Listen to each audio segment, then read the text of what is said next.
transparency, accountability, at hustisya.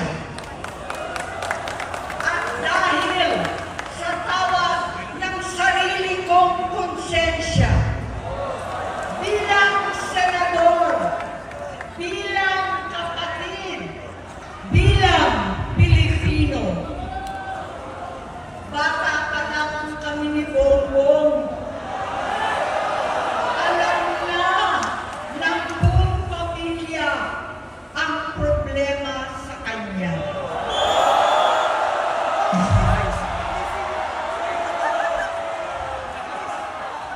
Totoo lang, mababasa naman ng lahat ang mga testimonya ng aking ama patungkol sa kanyang ugali at gawain. Noon, dahil may tatay pa kami, hindi ko pa siya responsibilidad. Noong tumatanda, ay mas naging nakakabahala. Batid ko na nagda-drug siya.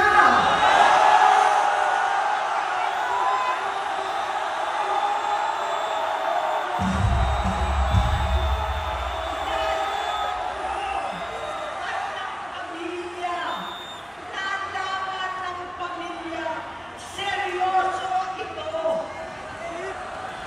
Minsan, kami ng Presidential Guard at Metro Gova ang naglilinis tuwing nagpa-party po sila.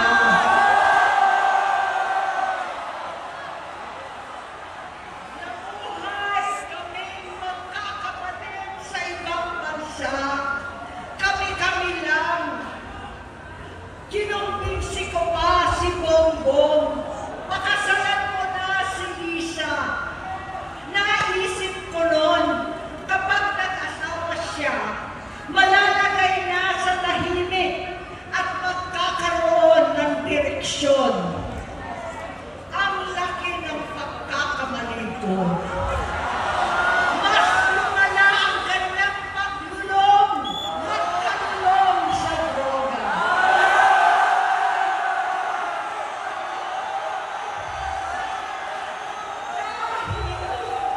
Parehas pa na silang mag-asawa.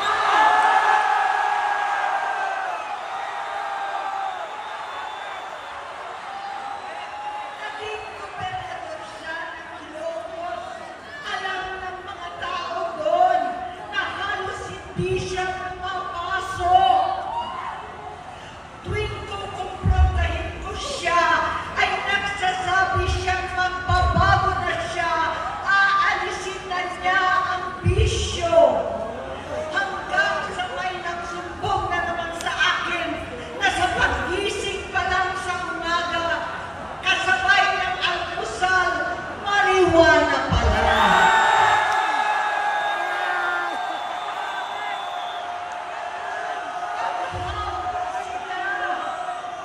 Lahat sila nagiinom na ng gumagamit ng cocaine. Kasama ng asawa at barkada. Tulad ng ama ko, kinastigo ko ang mga barkada niya. Ang nasirang si Bong Dasa, si Edwin Cruz, Inigo, Tony Boy,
sagipin ang mga user.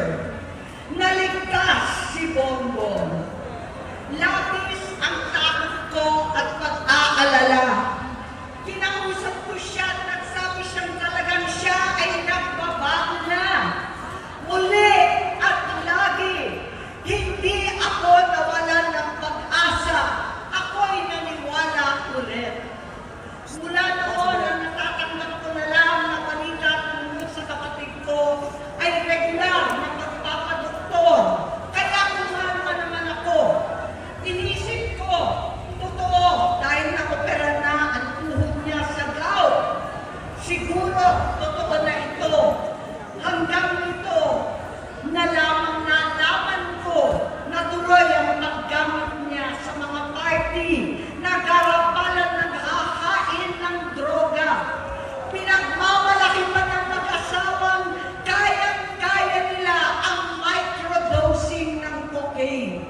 Hati-hatiin daw para 4 na beses sa isang araw. Hindi mabibisto. Ang pagpapadoktor, pinalabas nila ang pag-stem cell. Nagpapalit daw ng dugo, nagpapa-blood transfusion.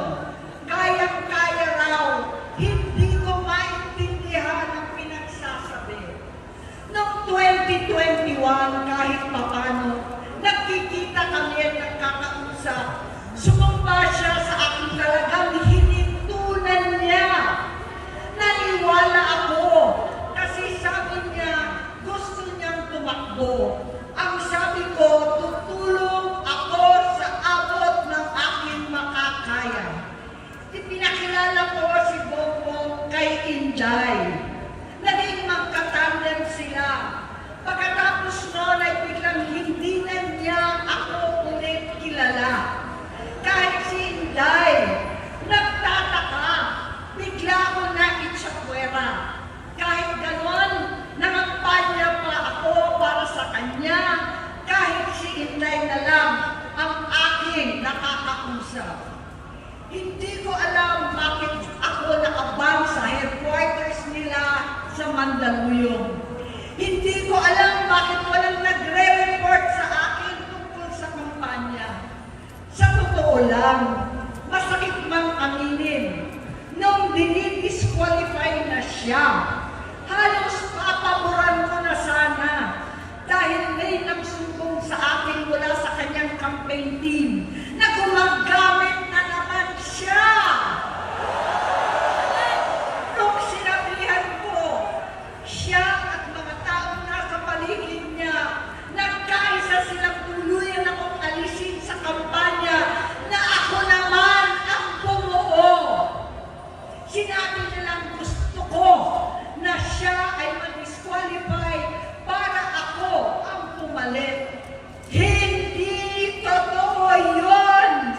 Iniisip ko ang kalagayan ng aking kapatid at paano siya magsisilbi kung ganyan ang kalagayan niya. Pero pinaparating sa akin na hindi siya lulong at minsan na lamang tuwing nagpa-party. Hindi ko maipaliwanag bakit gusto kong maniwala at hindi mawalan ng pag-asa. Noong nanalo siya, naging pinakamalayo na kami sa isa't isa. Maliban sa opisyal na takbuhan at kapag pumupunta yung nanay namin, hindi ako sumama sa loob ng 3 taon dyan sa Malacanang.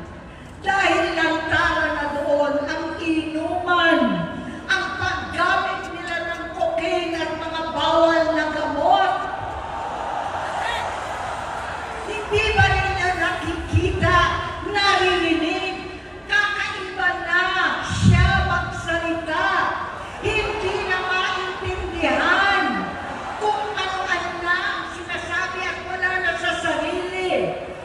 Nagtatago sa kabaitan niya ang pang-aabuso niya sa droga.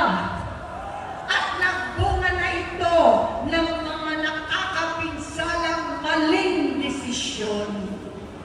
Hinayaan niyang kumilos ang mga nakakalibot sa kanya. Yung mga umaastang presidente habang nilululong siya ng mga ito. Hindi na kami nagkausap. Sa harap ng publiko, pinipilit kong magmukha kaming maayos. Pero wala na kaming koneksyon. Hindi ko hinihiling na maunawaan ninyo ako, lahat kayo. Sa palagay ko, ang makakaunawa lamang sa akin ay ang mga pamilya may pinagdaanan sa adiksyon, sa inom, sa sugal, sa alak, sa bisyo, higit sa lahat, sa droga. Pag hindi ko siya nakakasama, buong aking loob na ipasok sa institusyon. Ipagamot, iparihab ko na yan. Pero tuwing maghaharap kami noon, hindi kaya ng aking kalooban na gawin yon. Tuwing magsasabi siya sa akin na magbabago na siya, hindi ko siya kayang tiisin. Hindi ko kayang ipagkait sa kanya pagkakataon at pagbabakasakali, umaasa ako at laging nananalangin na sana, oo nga, nagbago na siya. Hanggang dumating ang 2024 at 2025, yung bisyo niya na ang dahilan ng pagbaha ng korupsyon, kawalang direksyon, at maling-maling mga desisyon. Walang accountability, wala na ang hustisya. Hindi na niya alam ang nangyayari. Hindi na pinapaalam sa kanya ang mga pangyayari. Sinamantala ng mga ito ang paggamit niya ng droga. Kinamkam na nila ang kaban ng bayan habang ang mga dating tumatawag sa amin ng magnanakaw ay nakakita ng pagkakataon sirain ang lahat. Nagagamit na nila si Bongbong para sirain si Inday. Itinutulak pa nila si Bongbong at ang bayan sa bangin para umastang tagapagligtas.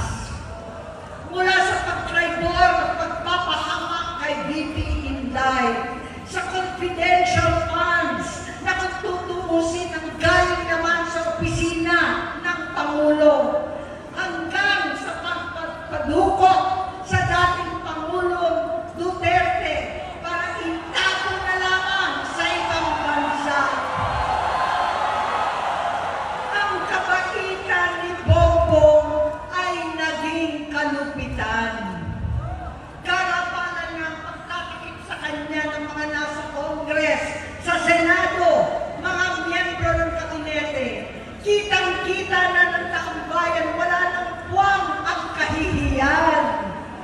Para bang nauulit ang bangungot ng kasaysayang dinamas namin noon. 68 years old po ang tatay ko nung pinatalsik sa pwesto. 68 years old na rin si Bongbong ngayon. November 17 din, noong 2021, nung nakumbinsi ko si Inday na magbise kay Bongbong. November 18 po, bukas, ang ikatlong araw natin. Siyam na taon na nakakaraan, saktong November 18 pa talaga,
ipakita sa sambayanan na hindi kami masamang tao.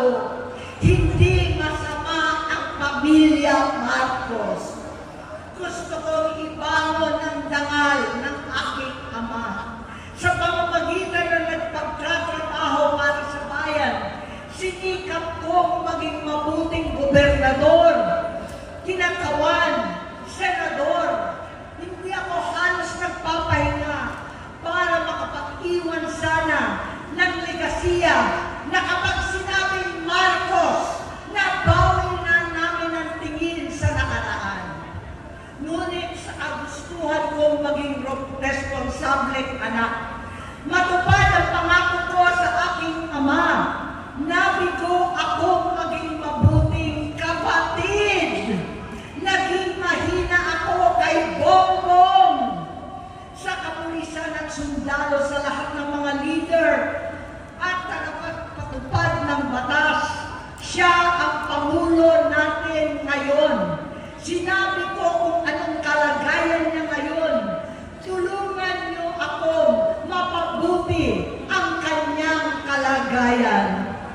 Tulungan niyo akong matulungan siya. Hindi niya ako kalaban.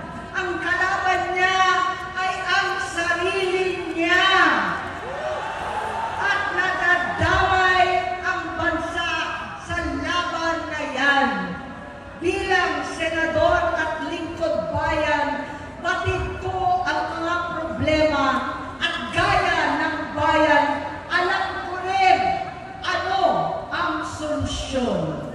Sa pagkakawatak-watak, patuloy na pamumulitika, pagnanasa sa kapangyarihan ng mga talunan naman, kabuluhan sa Mindanao, alanganing giyera sa China at Estados Unidos, kawalang pananagutan sa flood control scam, karapalang kahiman, panggigipit sa hindi kaalyado, pagkakanulo sa kapwa Pilipino, pagdakip sa dating Pangulong matanda't may sakit upang ihagis lamang sa bansang dayuhan, pagsadsad ng piso, paglaganap ng gutom, paghihingalot ng ekonomiya, at pagsasawalang bahala sa taong bayan. Ang delubyo at kalamidad na nagdudulot ng parusa, ang korupsyon na nauwi sa kawalan ng tiwala at hustisya sa Pilipinas, sa kanyang pamahalaan, lahat ng yan ay masusolusyonan kung ikaw, aking kapatid, magsaayos ng iyong sariling kalusugan. Kapag humupa ang ingay sa politika, kapag umuwi na kami sa aming pamilya, hindi bilang senador, kundi bilang ate, bilang si Manang Aimee ni Bonget, kaya ito sasabihin sa harap ng taong bayan, sa harap ninyong lahat at sa harap ni Bongbong. Bonget, magtatatlong taon na tayong hindi nakakausap. 3 taon ko nang sinusubukan muli na ako'y pakinggan. Siguro ngayon ay makakarating ng buo ang gusto kong sabihin. Walang mababawasan, hindi madadagdagan.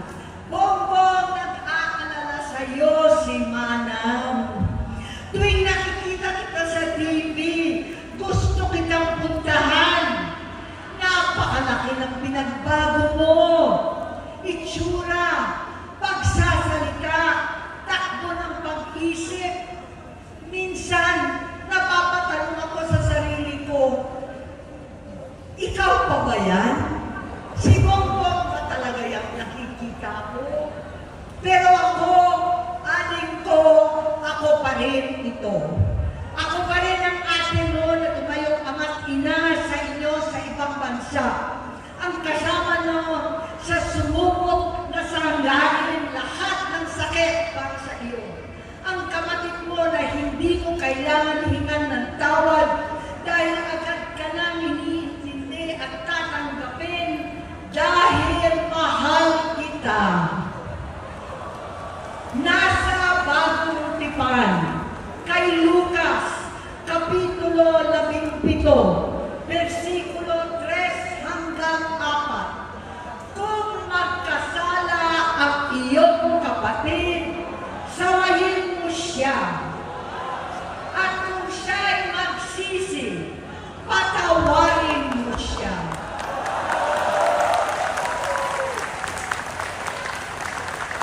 Tama na, adik ko. Tapusin mo na ang paghihirap mo at ng bayan. Gaya nung umalis tayo sa palasyo, kaya mo pa rin hawakan ang iyong kamay, huwag kang matakot. Malaki na ang dulot sa iyo ng droga. Sinisisi ko ang sarili ko dahil hindi ako nakinig sa mga sumbong. Hindi ako nakialam. Hindi ako maniwala. Pero hindi pa huli ang lahat. Tama na, ading ko. Magpahinga na tayo. Umuwi na tayo. Magpagamot, magpagaling at nangangako ako. Hindi ako malilinang, hindi ako magkukulang. Lahat ng kasama mo ngayon, hindi natin kasama sa pinakamadilim na bahagi ng buhay natin. Kasama mo sila ngayon dahil nasa taas ka pa. Ako at ang ating mga tunay na kapatid dito sa Luneta ang kasama mo. Kahit magdilim ulit ang lahat. Talikuran mo ang iniisip at ibinubulong nilang ambisyon. Unahin na natin ang kalusugan mo dahil sa adiksyon nabigyan mo ng malubhang karamdaman ang buong bansang Pilipino. Matatanda na tayo, sakitan na si Mami, alagaan na lang natin ang isa't isa. Kaliwat kanan man ang pagbuhusga sa akin, malinaw sa aking puso na dapat mauna ang Diyos, ang bayan, pamilya at sarili. Hanggang sa mga oras na ito, Bonget, gusto kong malaman mo na hindi na sinusukuan. Hindi ko kakayanin kung mapapahamak ka. Kaya hinihingi ko na tayo'y umuwi na, mamahinga, alam sa iyong kalusugan. Kaya ko mabigo at mawala sa iyo ang posisyon, pero hindi ko kayang mawala ka sa amin. Ayusin mo ang sarili mo. Magpagamot, alisin ang droga sa iyong sistema. Wala akong ibang gusto kundi gumaling ka, malagpasan natin ito muli. Dahil wala akong ibang hinahangad bilang ate, kundi maging masaya ka, maging ligtas sa panganib, malusog, matagumpay sa buhay. Itama ang mali, labanan ang adiksyon, at ako hindi kailanman aalis sa iyong tabi. Susuporta at hindi titigil manalangin kasama ninyo dito sa Luneta at sa buong mundo. Dahil iyon naman ang tungkulin at ibig sabihin ng salitang kapatid, kapatid, mabuhay kayong kapatid.